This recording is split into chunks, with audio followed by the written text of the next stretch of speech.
It's Friday, so obviously it's time for the Saturday update.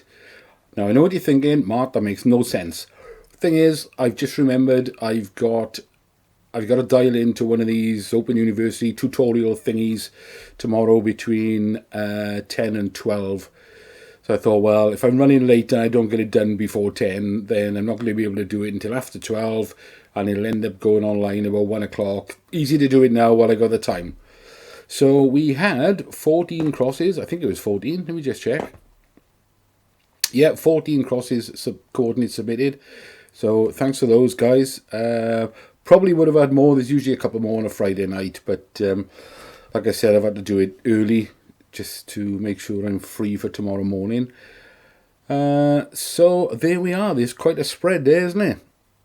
With the outside ones. Other than that, the cluster in the middle makes sense. Because that cluster, I'm right in the middle of that cluster, and that's exactly where I thought it would be. And it seems to be the majority of you seem to think the same thing.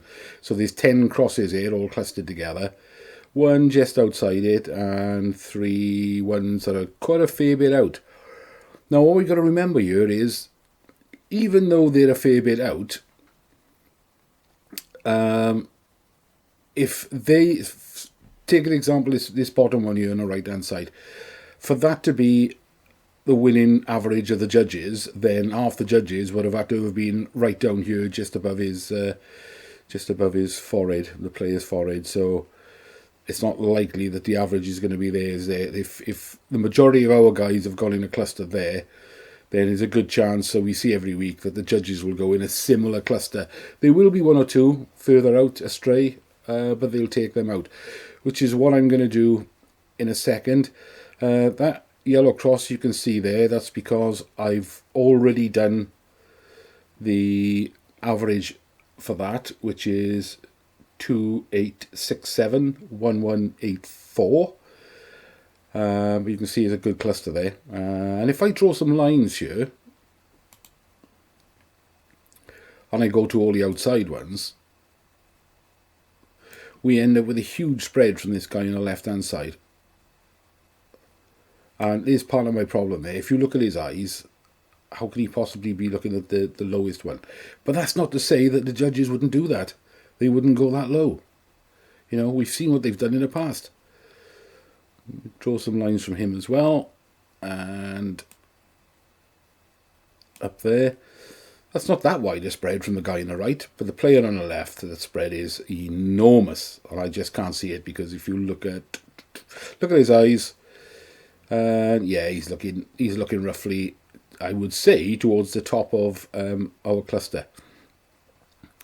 So what I'm going to do is, you won't see it because I'll cut it out, but I'm going to take away those 3 extreme ones right on the outside, and do another average, a second average of just the ones in the cluster on that little one to the left of it.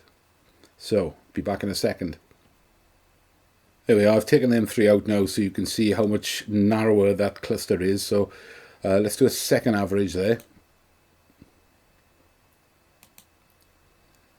Doubt it changed it that much. It's 2879 1197. So that's the second one there. So what I'm going to do now, because I don't think that's made an awful lot of difference, it's only about 20-30 pixels away from where the first average was. So what I'm going to do now is take all the crosses out, and I'm just going to put those 2 averages in there and see how close they are together, and then put the draggable target over the top. So there's the 2 averages side by side. As you can see, they're only a few pixels apart. Removing those 3 didn't really make a lot of difference, and we don't need the exact coordinates for the average. We just want to be able to sort of plot it on our own picture to see where everybody's gone, so we can go where we think we want to go in relation to that. So we draw some lines there from these players now at these averages, sort of towards the middle there.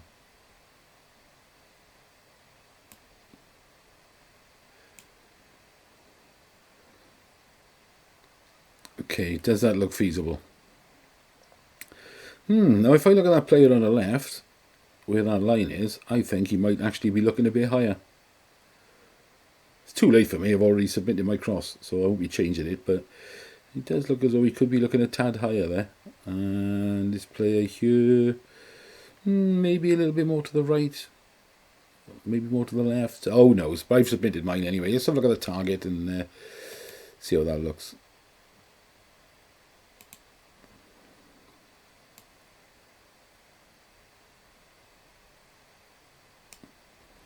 How does that look? Are they looking at zone 1? Yeah, it's feasible, isn't it? Zone 1, zone 2 area. It's definitely within that zone 2 area, I would have thought.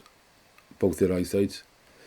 Yep, so that's where we are. I should have by now put both averages up on the top of the screen there, so take your chances on which one you're going to go with or what area around which one, although like I said, they're both close together anyway, so whether you're going to go higher or lower, further to the left, further to the right. Right, Revcomps quickly then. What did they do last night? So, last night, after the draw, they put on their new ones now for Monday. So, obviously I've had 2 tickets on this one, this Ferrari 458 Italia, because I don't want the Ferrari, but it's £120,000 cash alternative. So, yeah, I was going to go for that now, even though it's about 20,000 tickets. Another 20,000 tickets, and they did that to keep the price down on the BMW M3 Touring competition. This is an interesting one. Audi RS3 Launch Edition 2021. If you notice, there's only 499 tickets. That's because they've done with this what they did with the RS6 a few weeks ago, in that tickets are £200 each. But for the next couple of days until I think it's Sunday night, they're 10% discounted for the early birds, so they're £180 a ticket. And I just checked before I started this video, and they've already sold 30% of the tickets at £180 a piece. And I went through the entry list, being nosy, see how many tickets people were buying. And it looks like nearly everybody's bought 1 ticket. I suppose you would at that price. One guy has bought 2 tickets. But there's a few familiar names there. There's names that I recognise as previous winners. So I think that's what's happening there. They've won before, and I know this from experience. You think, well, I've won before, I can do it again. So you've got this bravado that you're going to keep playing and do it again. Plus they'd have had 1,000 or more in cash anyway, so they're up so they can spend out on extra tickets. What else we got?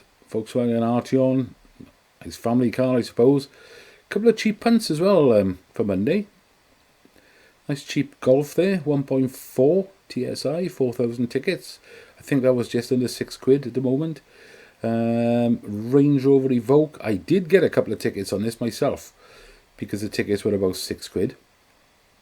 And there's a Nissan Joke, which is only 3,000 tickets, and they were something like £4.97. So if you're looking for a cheap punt, cheap run around, that's the one for you. Anyway, there we are. That's it for the Saturday update on a Friday night. Let me know how you get on Tuesday. Enjoy your weekend, everyone, and good luck.